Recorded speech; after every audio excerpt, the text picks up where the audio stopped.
Hi friends, good afternoon and नमस्ते। Friends, आज मैं बहुत दिनों के बाद वीडियो बना रही हूँ, इसलिए मैं आप सभी लोगों का अपने channel learning English with Shalini में वेलकम करती हूँ। माय फ्रेंड्स, आज मैं ग्रामर के एक टॉपिक वॉइस को डिस्कस करने जा रही हूँ। आई होप कि मैं अपने टेक्निक्स और अपने स्किल्स के द्वारा मैं वॉइस आप लोगों को समझा सकूं। So let's get started. Friends, मैंने बहुत दिनों से कोई कल्चरल वीडियो तो नहीं बनाया है, लेकिन मुझे कुछ आइडियाज़ भी नहीं आ रहे हैं। अगर आपके पास आइडियाज़ है तो आप मुझे कमेंट बॉक्स में ज़रूर बताएं कि मुझे किस किस टॉपिक पे वीडियोस बनानी चाहिए। अभी लास्ट मार्च का लास्ट मंथ चल रहा है, लास्ट डेज, आज 21 मार्च है, और मेरे जितने भी स्टूडेंट्स हैं वो अपने एग्ज़ाम्स की प्रिपरेशन कर करके और एग्ज़ाम्स दे देकर बहुत बोर हो चुके हैं, और उन्होंने डिमांड किया कि मैम आज कुछ आप डिफरेंट पढ़ाइए, कुछ एक्स्ट्रा नॉलेज दीजिए, ठीक है, या जीके पढ़ाइए हमें, या फिर कुछ इंग्लिश ग्रामर स्किल्स हमें बताइए। सो आइए हम वॉइस को डिस्कस करते हैं। तो वॉइस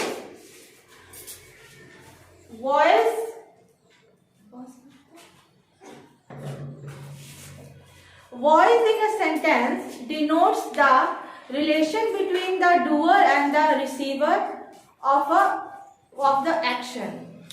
वॉइस में एक्चुअली, जैसे कि फ्रेंड्स हम लोग सभी जानते हैं, एक सेंटेंस में एक सब्जेक्ट होता है जिसे कि डूअर भी कहते हैं, और एक वर्ब है यहाँ पे, और ये वर्ब है या फिर ये एक्शन भी है, दोनों ही चीज है, लाइटनिंग, और एक रिसीवर होता है, lamp is the receiver. Gunita is lighting the lamp, ये एक एक्टिव वॉइस है। Gunita is lighting the lamp means Gunita एक लड़की जो है वो एक लैम्प जला रही है। इसमें सब्जेक्ट भी है और ये एक्शन भी है और लैम्प रिसीवर है। तो वॉइस में हम यही पढ़ते हैं कि सब्जेक्ट और रिसीवर के बीच में जो रिलेशन बनता है, ठीक है, रिगार्डिंग एक्शन को लेकर के, उसी को हम वॉइस में पढ़ते हैं, ठीक है। तो दो तरह का इंग्लिश ग्रामर में दो तरह के वॉइस बताए गए हैं, एक होता है एक्टिव वॉइस और एक होता है पैसिव वॉइस। हाँ फ्रेंड्स, मैं आप लोगों को एक बात बता दूं कि वॉइस को पढ़ने और पढ़ाने के पहले टेंस का नॉलेज होना बहुत ज़रूरी है, और टेंस पर आपका कमांड भी होना बहुत ज़रूरी है। अगर आपका टेंस के ऊपर कमांड नहीं है तो वॉइस पढ़ने में आपको मुश्किल होगी और समझने में भी मुश्किल होगी, और इसके एक्सरसाइज जो है वो भी आप बनाने में भी मुश्किल होगी। इसलिए मैं आपको यही सजेस्ट करती हूँ कि वॉइस पढ़ने से पहले आप एक बार टेंस का रिवीजन जरूर करें और टेंस पर कमांड करें, तभी आप वॉइस पढ़ें। मैंने अपने स्टूडेंट्स को भी यही सजेस्ट किया है। फ्रेंड्स, तो एक्टिव वॉइस में पहले क्या होता है कि पहले डूअर होता है, फिर एक्शन होता है और फिर रिसीवर होता है। जैसे कि इस सेंटेंस में देखिए, Gunita is lighting the lamp. Gunita जो है वो डूअर है या सब्जेक्ट है, लाइटिंग एक्शन है या वर्ब है, और लैम्प जो है वो रिसीवर है। गुनीता लैम्प जला रही है। इसी को जब हम पैसिव वॉइस में कन्वर्ट करते हैं, क्योंकि वॉइस में कुछ नहीं करना है, एक्टिव वॉइस को पैसिव वॉइस बनाना है, पैसिव वॉइस को एक्टिव वॉइस बनाना है, और आप ये काम कितने सही तरीके से करते हैं वो आप पर डिपेंड करता है, उसमें ही मार्क्स मिलते हैं। एक्टिव को पैसिव बनाओ, पैसिव को एक्टिव बनाओ, एग्जाम में भी यही आता है। अब देखिए, अब इसी को हम पैसिव वॉइस में कैसे कन्वर्ट करते हैं, तो हम इस सेंटेंस को हमने क्या बनाया है, the lamp is being lit by Gunita. Lamp जो है वो गुनीता के द्वारा जलाया जा रहा है। एक्टिव वॉइस में क्या था, गुनीता लैम्प जला रही है, और पैसिव वॉइस में हम क्या कह रहे हैं, लैम्प जो है वो गुनीता के द्वारा जलाया जा रहा है। तो लैम्प जो है लास्ट में था वो फर्स्ट में आ गया, मतलब रिसीवर जो है वो फर्स्ट में आ गया, एक्शन जो है वो बीच में रहा, being lit by Gunita, verb जो है वो डूअर जो है वो लास्ट में आ गया, मतलब आगे का पीछे हो गया और पीछे का आगे हो गया। अब यहाँ पे देखिए नीचे बना है क्या फ्रेंड्स, तो देखिए कि सेंटेंस किस रूल के साथ चेंज हुआ है। हम बस ऐसे ही रैंडमली से चेंज नहीं कर रहे हैं, इसका एक रूल है, ठीक है। रिसीवर को फर्स्ट में कर दिए, वर्ब जो है वो बीच में ही रहा और बाई यहाँ पे बाई लगता है और फिर डूअर गुनीता यहाँ पे है। अब देखिए यहाँ पे बीइंग वर्ड का यूज किए हैं, बीइंग वर्ड इसमें ऐड हुआ है और यहाँ पे लाइटिंग है। तो आप लोगों में से कोई बता सकते हैं कि ये वर्ब का कौन सा फॉर्म है? लाइटिंग फोर्थ फॉर्म है, गुड। ये V4 है और ये लिफ्ट यहाँ पे V3 बन गया है, मीन्स ये V4 यहाँ क्या बन गया है? हाँ, V3 बन गया है। बाई और गुनीता, और ये बीइंग वर्ड का यूज तो बहुत सारे सेंटेंसेस में बीइंग वर्ड का यूज करना ही पड़ता है जब हम पैसिव वॉइस बनाते हैं। आई होप फ्रेंड्स कि आपको इतना ज़रूर समझ में आया होगा और मैं और भी कुछ एग्जांपल्स के द्वारा आप लोगों को मैं समझाती हूँ। तो फ्रेंड्स मैं बोर्ड पर कुछ सेंटेंसेस में लिखती हूँ, तब तक ही है कि आप जितना मैंने पढ़ाया है उसको प्रैक्टिस कीजिए और उसे अच्छे से रीड कीजिए। फ्रेंड्स यहाँ पर मैंने कुछ सेंटेंसेस लिखे हैं, ठीक है। सबसे पहले तो आपको ये डिटरमाइन करना है कि ये एक्टिव वॉइस में है या पैसिव वॉइस में है, क्योंकि यहाँ पे मिक्स्ड सेंटेंसेस दिए गए हैं, कुछ एक्टिव वॉइस में भी है और कुछ पैसिव वॉइस में भी है। अगर सेंटेंस को पहले पहचानना है, अगर वो एक्टिव वॉइस में है तो उसे पैसिव वॉइस में कन्वर्ट करना है और अगर वो सेंटेंस पैसिव वॉइस में है तो उसे एक्टिव वॉइस में कन्वर्ट करना है। तो सबसे पहले सेंटेंस है bill has finished his school work. Bill ने अपना स्कूल वर्क फिनिश कर लिया है। तो ये एक्चुअली ये एक्टिव वॉइस में है और हम इसे पैसिव वॉइस में ऐसे लिखेंगे। तो जैसे कि मैंने आपको पहले भी बताया था, जो रिसीवर है उसे पहले कर देना है और वर्ब तो बीच में रहेगा और डूअर को लास्ट में कर देना है। तो द स्कूल वर्क, ये जो रिसीवर है, द स्कूल वर्क आगे आ गया, is being finished bye bill. School work bill के द्वारा फिनिश हो चुका है।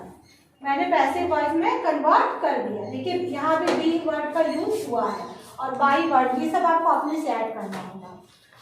सेकंड में है Govinda washes the scooter every Sunday. ये भी एक्टिव वॉइस में है। गोविंदा अपने स्कूटर को हर संडे धोता है। गोविंदा अपने स्कूटर को हर संडे धोता है। अब इसको हमने कैसे किया है? The scooter is being washed bye Govinda every Sunday. Scooter को हमने पहले लाया है, इज है, बीइंग वॉश्ड। हाँ, यहाँ पे ये V1 है, वॉशेस, और V1 का क्या बन गया है? V3। V1 का V3 बन गया है बाय गोविंदा एवरी संडे। यहाँ भी एवरी संडे लास्ट में, यहाँ भी एवरी संडे लास्ट में जाएगा, ठीक है। उसके बाद है नंबर 3 में let the window be shut. Window को बंद रहने दो। इस सेंटेंस का मीनिंग है let the window be shut. Window को बंद रहने दो। शट द विंडो, ये एक्चुअली ये पैसिव वॉइस में है और हम एक्टिव वॉइस में चेंज करेंगे। ध्यान रखिएगा फ्रेंड्स, नंबर 1 और नंबर 2 जो है वो एक्टिव वॉइस में था और हमने पैसिव वॉइस में कन्वर्ट किया। यहाँ नंबर 3 में ये पैसिव वॉइस में है, ये पैसिव वॉइस में है और इसका एक्टिव वॉइस क्या बनाएंगे? शट द विंडो, मतलब विंडो को बंद करो। विंडो को बंद करो। पहले में क्या था? Let the window be shut, window को बंद रहने दो, और ये है विंडो को बंद करो, shut the window. English is taught to us by miss Meeta. English miss Meeta के द्वारा पढ़ाया जाता है। ये पैसिव वॉइस है, ठीक है, ये पैसिव वॉइस है। इसका एक्टिव वॉइस बनाए हैं miss Meeta is teaching English. Miss Meeta English पढ़ाती है। यहाँ पे V3 है क्योंकि पैसिव वॉइस में V3 ही लगता है। यहाँ V3 है और V3 का यहाँ पे V4 बना दिए हैं। ये पैसिव वॉइस है और ये एक्टिव वॉइस है। The program was attended by all the students. Program जो है वो स्टूडेंट्स के द्वारा अटेंड किया गया। हाँ गुड, ये पैसिव वॉइस है। ये पैसिव वॉइस है।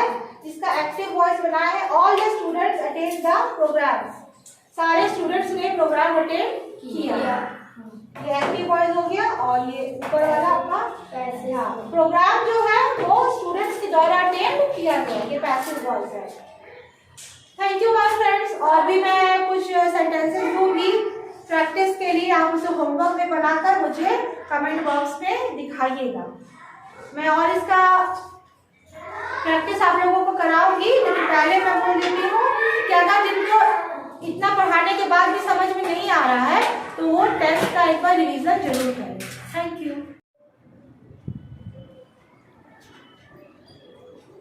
हाय फ्रेंड्स, मैं अपने क्लास मैं वॉइस इंग्लिश ग्रामर का टॉपिक वॉइस पर मैं ये वीडियो बना रही हूँ और मैं चाहती हूँ कि मैं वॉइस का जो कंसेप्ट है एक्टिव वॉइस और पैसिव वॉइस और एक्टिव से पैसिव कैसे करते हैं और पैसिव से एक्टिव कैसे करते हैं, इसके जो रूल्स है, जो ग्रामर का जो कंसेप्ट है, मैं आप लोगों को अच्छी तरह से समझा सकूँ। तो समझाने के लिए कुछ पहले प्रैक्टिस करना होगा। सेंटेंसेस, बहुत सारे सेंटेंसेस को उसका थ्योरेटिकल उसको एनालिसिस करना पड़ेगा। तो कल हमने कुछ सेंटेंसेस को लिया था एनालाइज करने के लिए और आज भी मैं कुछ सेंटेंसेस बनाने जा रही हूँ। तो my dear students, leave the room at once. तो आप बताएंगे कि leave the room at once ये एक्टिव है या पैसिव है? पैसिव। रॉन्ग, ये एक्टिव है। ये एक्टिव वॉइस है और इसका हम पैसिव में कैसे करेंगे? द रूम को हम फ्रंट में करेंगे। द रूम वॉज, लीव का V3 बन जाएगा लेफ्ट एट वन। ये बन गया इसका पैसिव वॉइस। अब है नेक्स्ट सेंटेंस है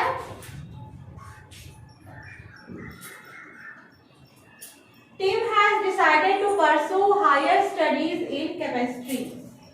टिम ने अपने हायर स्टडीज के लिए केमिस्ट्री को चुना है।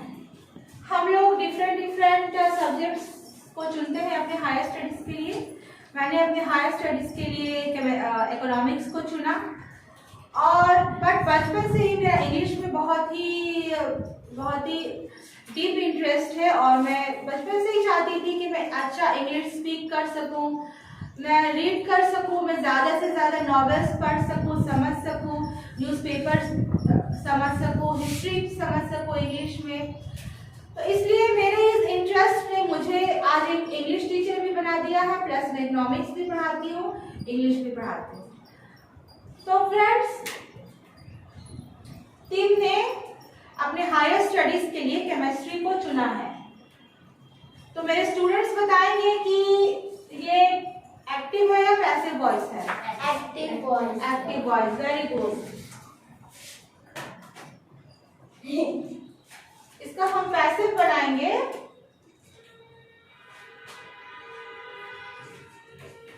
देखिए केमिस्ट्री को मैंने फ्रंट में कर दिया। Chemistry was chosen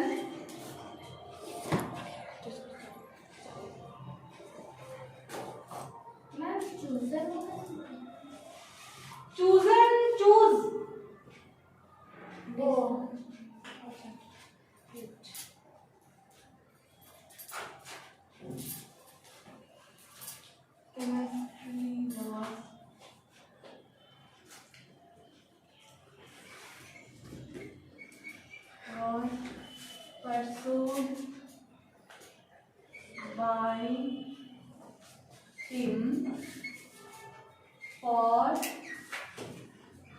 higher studies.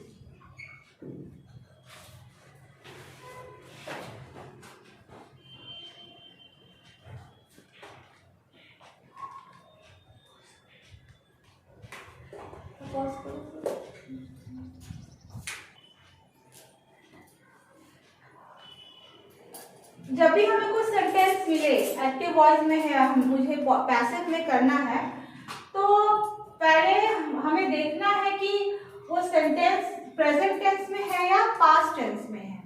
अब किंग हैज डिसाइडेड, तो ये सेंटेंस पास्ट परफेक्ट है, तो हम उसमें वॉज आता है। जब हम उसे पैसिव में चेंज करते हैं तो उसमें वॉज आता है। लेकिन यहाँ पे एक मिस्टेक हो गया है, leave the room at once, ये प्रेजेंट टेंस का सेंटेंस है, इसलिए यहाँ पे वॉज नहीं आएगा, द रूम इज आएगा। The room is being left at once. Students आप इसे करेक्ट करिए, ठीक है। अब हम नेक्स्ट चलते हैं। Kyra is held by her friend. मेरे स्टूडेंट्स बताएंगे कि ये एक्टिव है या पैसिव है। एक्टिव। रॉन्ग, ये पैसिव है। देखिए यहाँ पे बाय लगा हुआ है, बाय एजेंट लगता है तो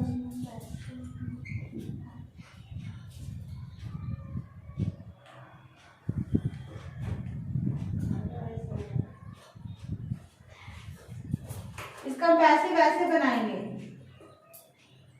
हर फ्रेंड है इसलिए हम ऐसे लिखेंगे,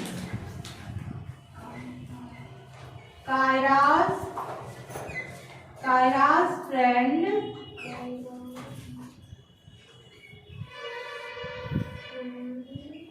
help her.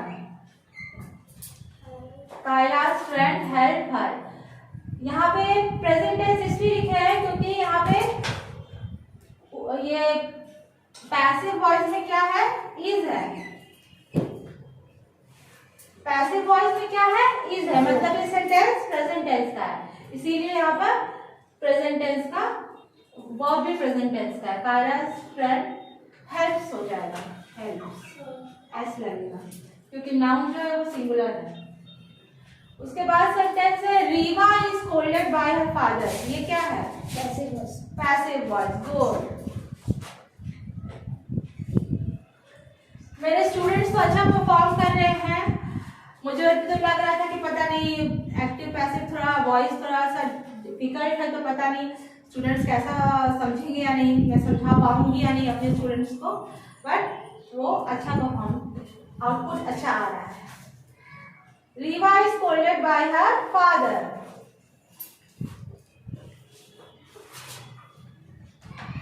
रीवा's father scolds her.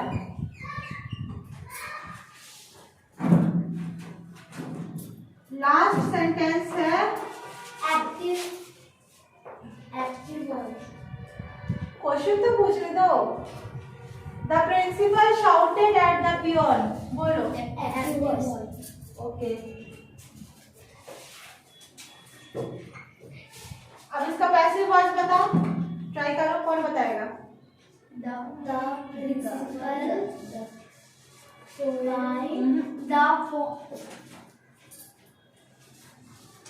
हमेशा ये सब्जेक्ट इधर आता है, द पियोन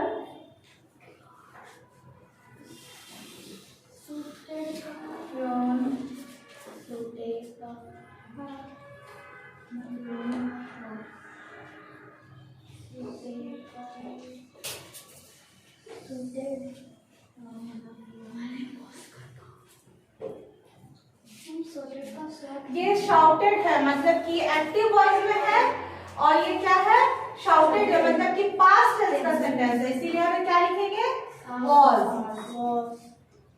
जो टेंस जो है वो हमेशा एक्टिव वॉइस से हम डिटरमाइन करेंगे कि क्या टेंस है। द पियोन वॉज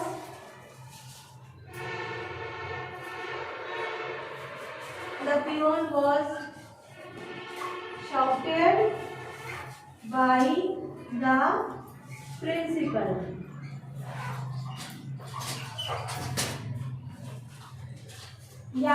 अब यहाँ पर आप सोचिएगा कि यहाँ भी कायरा है और यहाँ भी कायरा आ गया है, तो फ्रेंड नहीं लिख सकते थे ना। सिर्फ फ्रेंड वो उठा के यहाँ लिखने से क्या होता, पता चलता है कि किसका फ्रेंड है, इसलिए यहाँ पे क्या लिखना पड़ा, कायरास फ्रेंड। जबकि यहाँ पे कायरा का बात नहीं हो रहा है, कायरा की फ्रेंड का बात हो रहा है, इसीलिए यहाँ पे कायरास फ्रेंड लिखना पड़ा। लेकिन यहाँ पे हम प्योर को लिखेंगे। Ma'am question was sorted